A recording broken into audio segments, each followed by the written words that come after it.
Hello, everybody, and welcome to another edition of the Bengal Tiger Podcast. I'm Matthew Brune, and joining me once again is Shea Dixon. Shea, how was your Thanksgiving? It was enjoyable. Spent time with family, ate, watched a lot of football. I saw the mac and cheese. It was good. It looked excellent. That's the hit of Thanksgiving for me. Emily makes some great homemade mac and cheese. But yes, very good time. Good time. The Egg Bowl was on last night. It wasn't That was pretty to watch. miserable. Yeah, it was not a pretty game at all. 17-7, Ole Miss wins. Watched some NFL, and yeah, Those were all blowouts. Yeah, that had a good time. Had a good time.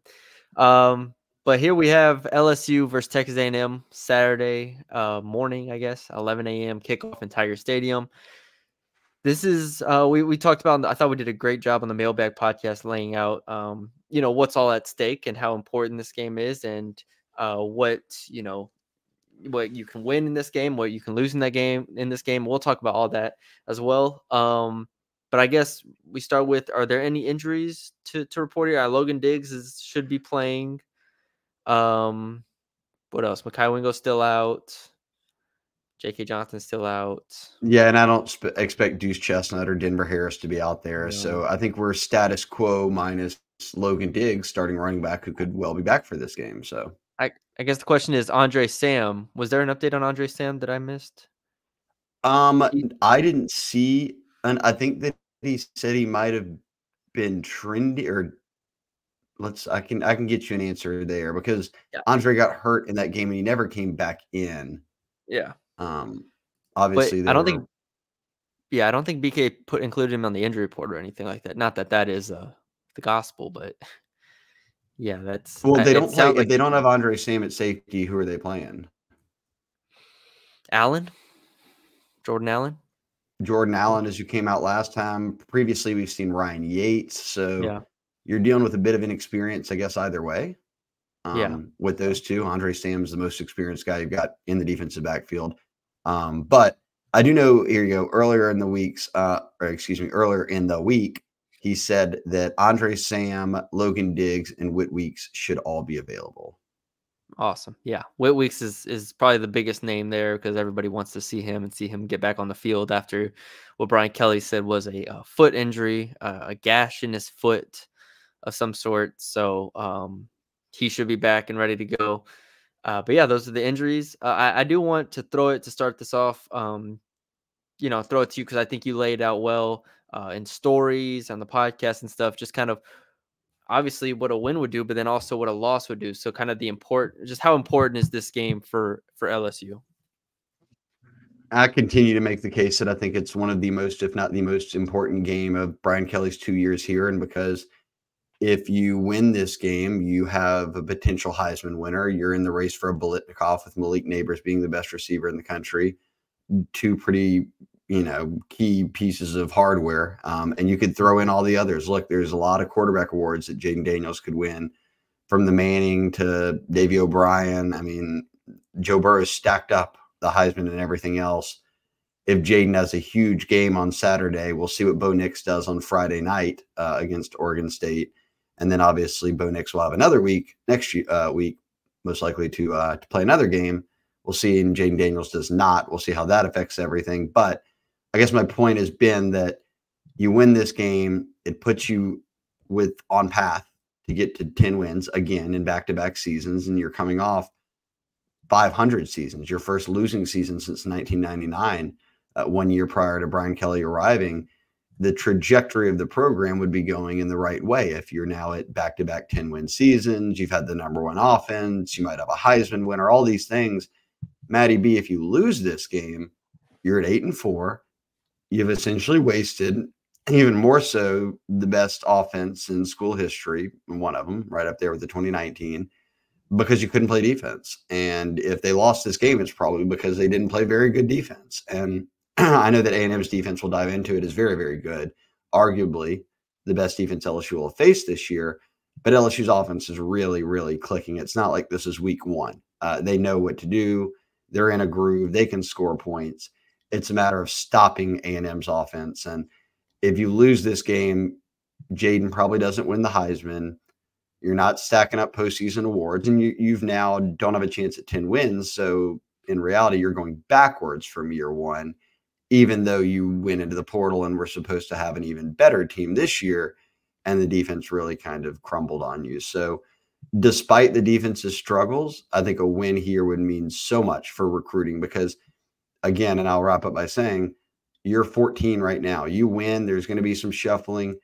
You win a bowl game, you're a top 10 team at the end of the season with 3 losses and potentially a Heisman winner and all of that. If not, you're an 8-win team that's going to a bad bowl game that nobody's going to really be paying much attention to. You're not going to be ranked in the top 20, and you kind of fizzle out in a year where your offense should have been good. Your offense was good enough to where if your defense was not ranked in the 100s, if it was ranked in the 60s out of 133 teams, you'd be potentially looking towards Atlanta next weekend and winning an SEC championship or playing for one again. So that's not within reach. New Year's Six Bowls not within reach, but these things like a Heisman, that lasts way beyond this season. You can pitch that to quarterbacks for a long time. So they lost this game a year ago, Matty B, and that cost them a New Year's Six Bowl. It sent them to the Cheez-Its Bowl, where you're playing a Purdue team where everyone opts out and you win like 60-0 because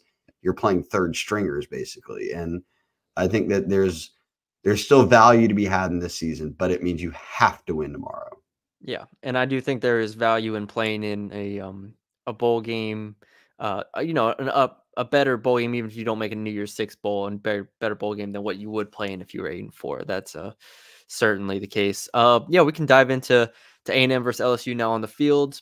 You can flip a coin which side of the ball you want to start on, but I think the most fascinating side is LSU's offense versus A&M's defense, because you kind of mentioned it. A&M's defense is probably the best LSU has faced this year. And I know I said that back when LSU played Auburn, probably said that when LSU played Alabama, and it hasn't really mattered. LSU has kind of rolled that, it doesn't really, it's Jaden Daniels has been able to unlock the keys, unlock everything, regardless of what the defense has been doing. But I do think A&M's defense presents different problems from what Alabama and Auburn and others have done.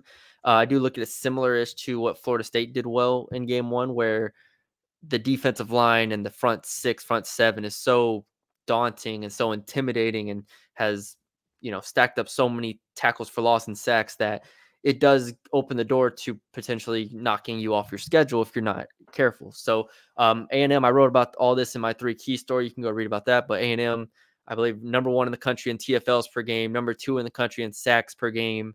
They are an elite defensive line. Go down the list, it's basically all 5 stars or at least top 100 type players. Walter Nolan, Shamar Turner, all those guys. And with that, I think this is an LSU offensive line that's proven itself to be stout, obviously very talented. They have lived up to all of our expectations going up into the year, and they've stayed healthy. But this is an awesome challenge for LSU's offensive line to see if they can really hold up 5 versus 4. And then you throw in there the linebacker Edgerrin Cooper, who has been phenomenal for A&M this year, one of the best linebackers in the country. 16 tackles for loss, 7 sacks. I wrote about it. It's kind of like A&M is kind of using him perfectly in a way that we wanted maybe LSU to use Harold Perkins. But A&M's situation, I think, is just so much better with the defensive line depth they have and the overall talent they have on defense. So yeah, that's the front 7 of A&M versus the front line of LSU is really where I'm looking at when I watch this game. And that's what makes it so interesting. Before I throw it over to you, a couple other stats I included. A&M is top 5 in the country in early down or in first down defense, and top 5 in third and fourth down defense. And obviously LSU is #1 in the country in first down offense, and I believe first and third down offense as well. So strength for strength. It's going to be fascinating to watch. Oh, you're muted. I think one thing I'll mention here, if we're talking about defense first, is that Edgerrin Cooper, a Louisiana native, is obviously the man in the middle for them at linebacker. He's someone we've talked about on the recruiting pod a lot that LSU offered late and should have gotten out of Covington in high school, didn't. He'd be a phenomenal player on this team right now. He's one of the best linebackers in the country. He's got more tackles than anyone on A&M's team. He's a finalist for the Butkus, which obviously Devin White won when he was at LSU. And I do want to say too that Edgerrin put out the news that his girlfriend had passed away in a tragic accident this past week. So prayers are with her family and his. And I know it's going to be emotional for him, not only coming back home to Louisiana, but with that on his mind. So as a Louisiana native, even though he plays for Texas A&M, he's on thoughts and prayers with him as he gets through what's an incredibly difficult holiday week. But he's one key, I would think, for them on defense to how do you reel in Jaden Daniels and how do you stop Logan Diggs in this run game? And he'll be a big part of that. You mentioned the front seven is just so good. I also know that, and I don't know his latest status, but Josh DeBerry, he's a senior, he's one of their main guys at corner, is doubtful.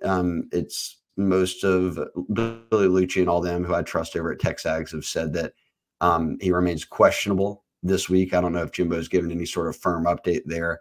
But if not, it means that Tyreek Chappelle and Deuce Harmon, who have kind of been back in the lineup now at DeBerry, questionable, would have to be guarding Malik Neighbors and Brian Thomas, who are the two best receivers out there right now, really. I mean, Thomas leading the nation in touchdowns and Malik in receiving yards. So those two guys will have a tough task on their hand. And then I'll also say Damani Richardson and Jacoby Matthews. Jacoby Matthews is another Louisiana native.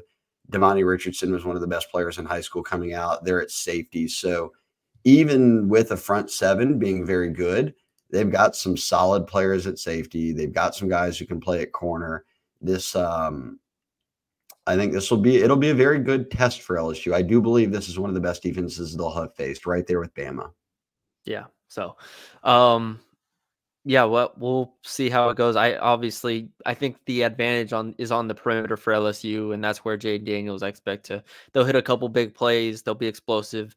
The main thing is, can you give him some time? He's had time pretty much all year because this offensive line has just been so good. So can the offensive line continue to win? Give him time for these routes to develop down the field, and we know he can make the throws. We know they can make the catches. So maybe something a lot of people have pointed out on our board is, can LSU be efficient running the ball in this game with Logan Diggs back, with traditional running backs? Because there are times where I went back and watched, was it A&M Bama? I watched a couple of games, but A&M Bama, I think it was, where Bama was able to hit a few runs where A&M got too far up the field. They kind of shoot the gaps and whatnot, and you can run the ball at them. So that is something we've talked about a lot, is the balance that this team has had, LSU, especially with Logan Diggs at running back. If he comes in and they're able to run the ball, I think that would be a huge game breaker. I'm not going into it expecting them to be averaging like 5-6 yards per carry with the running backs, but if they can get to 4.5, 5, which is, I think against Bama they were at 4.2, somewhere around there. If they can get a little over that, that would be encouraging. That would be massive. Look, I think that Daniels is going to do what Daniels does. He knows what's on the line. He's made it look effortless. We haven't seen anyone slow him down anytime recently except injury against Bama. That's the only thing that could, bring him off the field. His final game in Tiger Stadium, his final game, really, look, we don't know what the bowl holds and how high his draft stock goes or any of that. I won't speculate now if he's a guy who plays or doesn't, but could be the last time we see Jaden in an LSU uniform. Like, he knows that. So I would expect a massive game out of him. We'll get to our preview and predictions here in a bit, but I have LSU winning, and I think a large part of it's going to be Jaden Daniels. Yeah. All right, let's flip it over to the side of the ball everybody loves, LSU's defense versus A&M's offense. I'm working under the assumption Max Johnson is playing. I don't know if that is, I haven't heard anything new since the Monday press conference from Elijah Robinson. I don't know if he had a recent one, but I am working under that assumption. Does it change a ton? Maybe not, but also LSU's defense, I think, maybe with weeks back, that Andre Sam plays a full game. I think the corners are getting more comfortable, as we've talked about. this is a game. This is a team that's going to have to stop the run. I think LSU is going to have to stop the run in order to keep A&M down. I don't have high expectations, but A&M has running back Ruben Owens, who was one of the best running backs in the country in last year's freshman or in this freshman class. Multiple playmakers on the outside that we've talked about, and overall, I don't know what's the expectation for LSU's defense here. Hold them under 30 and you win, probably. Like is it like similar to? Yeah, I'm trying to think what game. I do. I think hold them under 30 and you're winning this game. I don't expect it would take.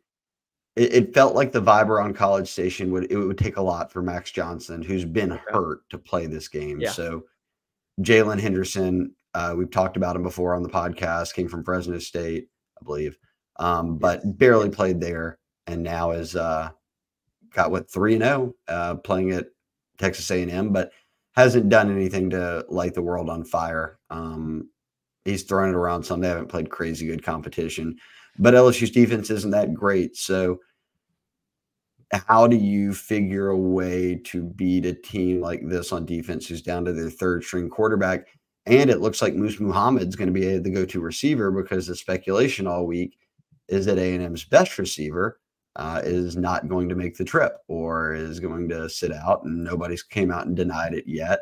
Well, he's also Stewart's also, I think he's missed. Well, he's only played one game. Abilene Christian was the only game in November he's played, and he had one catch. So he basically hasn't played in the last month. So I don't think, maybe he makes a trip, maybe he doesn't, but he hasn't been a part of their rotation or hasn't been a part of their team in the last month. So yeah, it is Moose Muhammad, Aniyah Smith. I forgot the name of the third receiver. Aniyah Smith. Exactly. Yeah, Aniyah Smith. So yeah, this is a game. You mentioned Ruben Owens as well. Their offensive line's not been great this year. We talked about that. Abilene Christian sacked Jalen Henderson like 3 or 4 times. You would hope that this is a game where LSU's defensive front 7 or defensive line could get some pressures and maybe bring him down and back them up behind the chains, and that makes it a bit easier on your defense. And look, they're probably going to be going with Ashton Stamps and Javian Toviano again at corner. Sage Ryan obviously will be out there, but those guys will be rotating in, and they're getting their feet wet. And I like it. It's, as Brian Kelly said, it's not going to be pretty the whole time, but they're learning. And Brian Kelly also said, when we put them in press man, they really played well at the end of that game a week ago. So do we come out and see none of the, hey, we're 10 yards off the line of scrimmage in zone? Is it more, hey, we're going to press man and just go after them? This is the second week in a row now Billy's called while we're on the pod. That is the question, though, because you're going against a high-quality receiver room, right? This isn't Georgia State's receivers. These aren't Auburn's receivers, whoever else. This is going to be, even with Stewart out potentially, this is Moose Muhammad, this is Aniyah Smith, and capable guys on the outside. So do you want to press them and maybe, potentially get a one-on-one ball with, even if, Henderson's not great, he can throw the ball up in the air. So that's a question. I think another question is, Henderson through 2 full starts has 18 rushes for 109 yards when you take away the sacks. The sacks have been killer for A&M, so you can include them, but outside of sacks, he's ran the ball 18 times for 109 yards and 2 touchdowns. That's Abilene Christian, that's Mississippi State, so not great competition. Still, if Henderson starts to get loose on a couple runs, will we see LSU spy? That's the main thing, right? That's Jalen Milroe all over again. I would assume so. I think Brian Kelly said after the game, he was like, maybe we should have done a spy. I think with weeks available, you put him in position to be that spy if he is healthy. So those are the 2 things I'm looking for. You mentioned it. Will the cornerbacks be pressed or will they be off? And then 2, will they spy Henderson if he starts running the ball around? Well, we'll see. They have even spies have not worked all that well against Jaden this year. So it's these defensive coordinators, they say it or these head coaches, they say it every week in their press conferences leading up to LSU. Jaden Daniels is the best player we've seen on film this year. I don't know how you contain him. It's just slowing him down. So for me, I think defensively or offensively for A&M, will they move the ball? Will they score some points? Yeah, I do think so. But as you'll see in my prediction, I've got them not scoring as much as LSU. And this is a 12-point spread right now, which leads you to believe that if LSU does what they're supposed to do, then they should win by double digits. Yeah. All right. Do we have a ad read to jump to? Yeah, we have our final game time ad read of the season right here. LSU A&M. Game time, your ticketing app that we all use, promo code Tigers, get you $20 off your first order. Download the Game Time app, sign up for it, put in LSU, brings you right to the A&M game. I am, as I do each week, looking at the map right now, trying to find some good deals. There are a lot of, especially if you want to be in, if you don't mind being in the end zone or corner of the end zone, a lot of tickets for under $100. I mean, I'm seeing some for 39, 50 in the lower bowl right now. If you want to be on one of the sidelines, I'm seeing them for 97. So you can get into this game for well under $100. These prices will continue to drop. And if you're into the upper deck and you want to sit there right now, again, Game Time, they do flash deals, $26 upper deck. You can get into this game. So it is the final game of the season. No hidden fees. When you check out, it'll be what the price you expect it to be is. And it's not just college football. Look, it's the Saints. It's any sort of plays or theater you're going to. Game Time has everything on their app, concerts, obviously. So again, doesn't matter. It doesn't have to be used for just LSU. Promo code Tigers, $20 off your first order, and you can get yourself into any event you want. And that's the ticketing app we rock with. I'm gonna keep rolling. It's fun when you pull up the map because stuff pops up even live. Now in the lower bowl on the sidelines, $48, kind of about midway up in the 300s. So if you don't have tickets yet, you want to see LSU play on Saturday morning. There are a lot of ways to get into this game for well under $100. So one last game in Tiger Stadium, the 99th year of Tiger Stadium. Get into the game and see it. There you go. 11 a.m. kickoff. Get your tickets. Yes. Last chance to see Jaden Daniels and the boys in person. A Heisman Trophy winner, potentially. Potential Heisman Trophy winner. He is the odds-on favorite entering the week. So speaking it into existence here. There you go. All right, game balls. Game balls. I mean, game balls. Can we start with offense every time? Or are we not gonna? Excuse me. We have to roll Jaden, right? I'm rolling Jaden. He knows he's got to go out and win a Heisman. I'm going to pick him to be the MVP on offense. I'm going to think for a second. Okay. Part of me wants to say Malik Neighbors, which I think I'm going to. I do think the offensive line as a whole is the biggest factor in this game. You know, can they block them? I just think that's such an interesting matchup here. For obviously this defensive line's been offensive line's been challenged, but this is it's kind of a full circle moment, right? 2 years ago when A&M got this class, and these aren't all players from that class specifically, but when they did get this class, it was like, all right, let's see what these 5-stars can do. At that time, LSU hired Brian Kelly and added Will Campbell and Emory Jones, and I mean, brought in, obviously, Dellinger was a freshman. Turner was remaking, brought in Miles Frazier as a transfer. This offensive line was built 2 years ago in Brian Kelly's first year. This defensive line was built, in that class where they had the best class ever. It is kind of a full circle moment where in Tiger Stadium, it will decide, can Jaden Daniels win the Heisman? Can A&M, play a spoiler? I think there's a lot of fascinating things in that respect. So I think that's what I'm going to be watching primarily, but I'm going to go Malik Neighbors. I think Malik Neighbors hits a couple big plays. I do think the advantage for LSU is on the perimeter. I think he's kind of the game breaker here.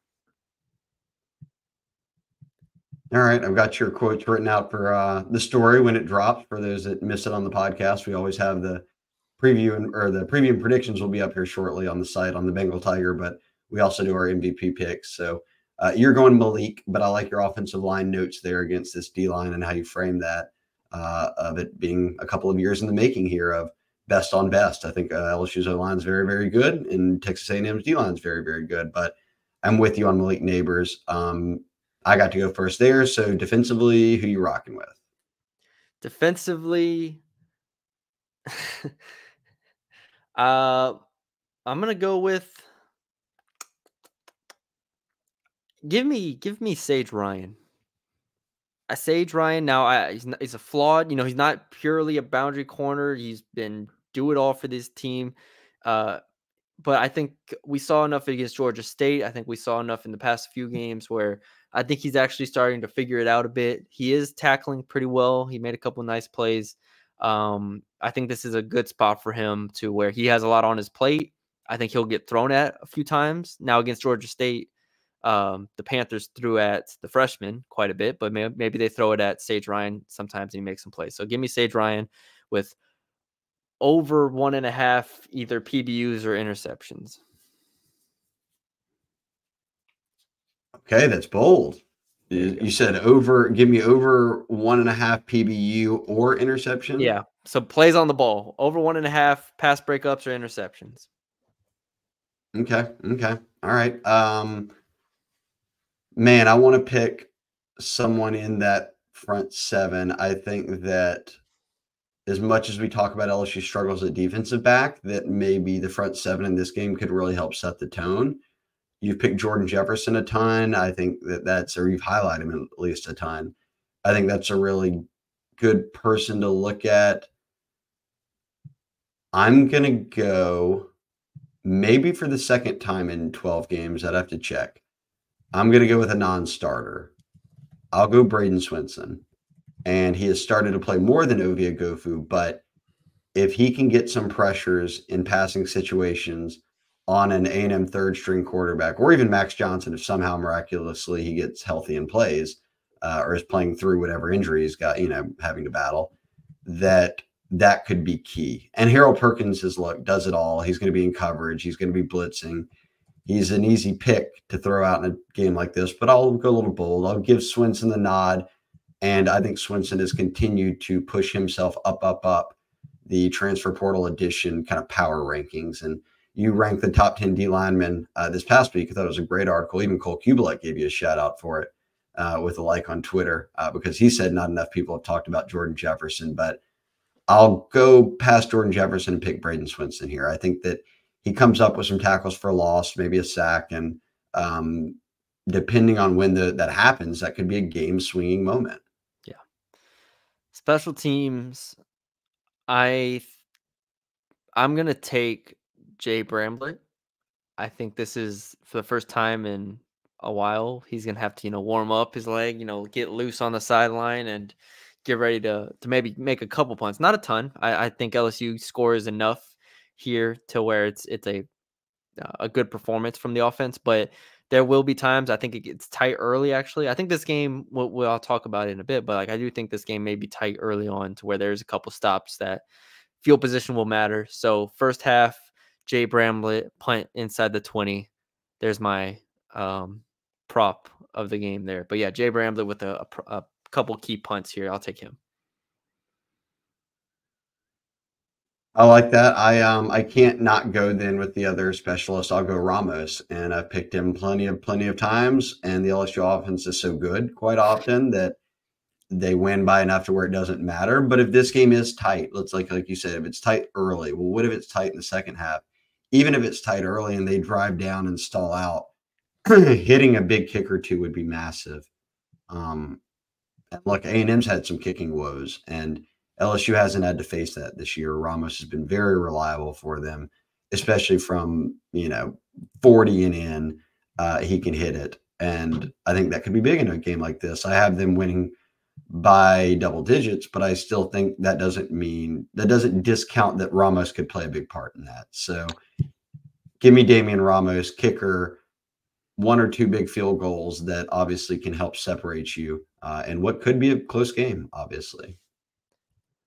How many field goals does Ramos have this year? Do you know off the top of your head? Because I was gonna guess, and I was like, go for the guess. Let's see, and then I'll tell you the answer. Oh boy, Florida State won. I won't add them all up, but I'm just thinking off the top of my head. I mean, it can't be that many. 9? I mean, I know the answer, so once you're comfortable with it, am I underselling that? I feel like this offense only scored touchdowns. I'll go. Man, they don't. I'll go 10. 10. You have 10 on the year. Yeah. He's got 12. 12 for 15. Damn. He missed one against Bama. Yeah. He missed one against Missouri. And that would be one more he missed in there. So he missed one against Ole Miss. You know what's So crazy? 3 close games right there. They won one of them and lost 2 of them. Honestly, it might be even crazier. They only have 18 punts on the year. And he that's crazier. Yes, he's That is 12 for 15 on field goals made and attempted, and 66 of 66 on extra points, which is kudos to him because they lost the opener a year ago because they were missing extra points, and now he's made every single one of them this year. So good job on the blocking, good job on the execution, good job on the kicking. He's been the wire-to-wire starter at kicker, and he's been very, very solid. So yes, I do think that this is a game where you could have some big ones. I also like your punting stats there with Bramblett. I still think that the wildest stat on special teams is that they've only returned like 3 punts all season. Yes. Yes, that is Until that is. Javen Nicholas stepped up as the short up back and pushed that number to 5 maybe and grabbed Shout a out couple last Javen. game. Yeah. All right. But yeah, to play 10 games and you've only returned, not that they haven't had the chance, they just fair catch everything or let it bounce. They've only returned like 5 all year. It's got to be the lowest return percentage in the country. Somebody do the math on it for us, like punts received and punt returned ratio. LSU has to be near the bottom. All right, predictions. You want to go first? I can. I can go first. Let's hear it. I went 38-27, and in the preview and predictions, LSU 38, A&M 27. In the preview and predictions, I noted that everything I talked about to start this pod, you've got an A&M team that beat you a year ago to not allow you to go to a New Year's Six Bowl. You can't lose to them again. They don't have a head coach. They're not coming with their best receiver. It's been a long year for them. You have to strike while the iron's hot right here because you are playing for all those things like a Heisman and a chance at a 10-win season and just momentum in recruiting, which would build off of that. So I've mentioned a lot of it during this game. Look, we know what it is. LSU's excellent on offense, and they're not very good on defense. I expect A&M to score. 27 points is a lot of points. So you can beat a lot of SEC teams by scoring 27. Yep. LSU's usually not one of them. So obviously LSU at 38 points is well below their season average. But still, against a very good defense, that would be a really great game. That's 5 touchdowns for the offense. I think that they can pull that off. We've seen them do it time and time and time again. So I'm with you. Maybe this is close in the first half. LSU pulls away a little bit. I'm not completely sure how it unfolds, but I think by game's end, LSU wins this one. And I've got that, right around the over-under of 66, but LSU, that would not be covering currently. It is a 12-point spread. That would be an 11-point win, but you'll take it because it would be a win and get you towards a 10-win season. So for me, 38-27. Has LSU still hit the over in every game this year? I'd have to look that up. I don't think they did. I think they missed one. I think they missed one too. But I don't know if this will be on my final lines play. I don't think it will be because I don't feel great about it. But 10-1, Matty B. 10-1. Okay. I don't know the game that would have been, but 10-1. Nobody else in the country is 10-1. There's some 2 9-2 teams, Memphis and Georgia Tech. And then Bama at 8-2 instead of 9-2, 8-2-1. They pushed, but beyond that, no one has come close. So LSU leads the country in hitting the over, which is at 66. I'm gonna lean under here. I think A&M's defense is legitimately good. I do think they'll make a couple TFLs that LSU usually doesn't get to maybe put them behind the chains. Just early on, I could see this going the way of Arkansas, the way that game played out a little bit, to where it was uncomfortable to start, and then Daniels figures it out. He processes things so well. He sees the field so well. I don't really have concern if they take a possession or two to get going. But with that in mind, I think there might be a couple possessions where they get in the red zone and actually don't score, and maybe Brian Kelly kicks a field goal or two, because in this game, field goals should be enough to win it for you. If Max Johnson doesn't play, I think A&M's offense is one-dimensional enough to where we've talked about it before. Georgia State, Auburn, Mississippi State, Army, that if Max Johnson is not available, I would put A&M in that category. And with that being the case, I expect LSU's defense to hold them under, 28 points. So give me LSU 34-21. I just dropped down my A&M prediction by a field goal before we said these. But yeah, 34-21 to LSU. I think that's a good outing. I do think they take a couple field goals for the first time in a couple games, and I think they get a 13-point win. So yeah, my 37-28 is what I said would be 27. both not covering and not hitting the over under of 66 by 1 point. So we're both on the under here. Okay, we are on the under. I mean, imagine that would be a true cherry on top for Jaden Daniels if they score 45 points and beat A&M. Like, that is legitimately, you can't argue it at that point. And I think even scoring 34 points, if he has, 4 touchdowns, like, which could very well happen, is still the same thing. But if they put up 40 points on this A&M defense, that is phenomenal. I can't bet on that happening, but it would be another amazing outcome for them. So we'll see. We'll see. Maybe I'm putting too much faith in the LSU defense again, but if Max Johnson doesn't play, I don't think the passing game's there for the Aggies. So we will see. Well, we've got a bowl game, but this is our final regular season preview and prediction pod, Matty B. We've moved through the season well. It is. Then it turns right to the portal. Right to the portal, because right after Saturday, Shea, it's going to be across college football. Sunday, it's going to be like, what is it in the NFL? Where it's Black Monday, where all the coaches get fired. Right after the last game, it's gonna be Black Sunday, where everybody enters the portal in college football. So and we'll be keeping an eye on any LSU news. So stay tuned to the Bengal Tiger. Right now, do we have the YouTube promo code up, Matty B? If we don't, we know what it is, at least.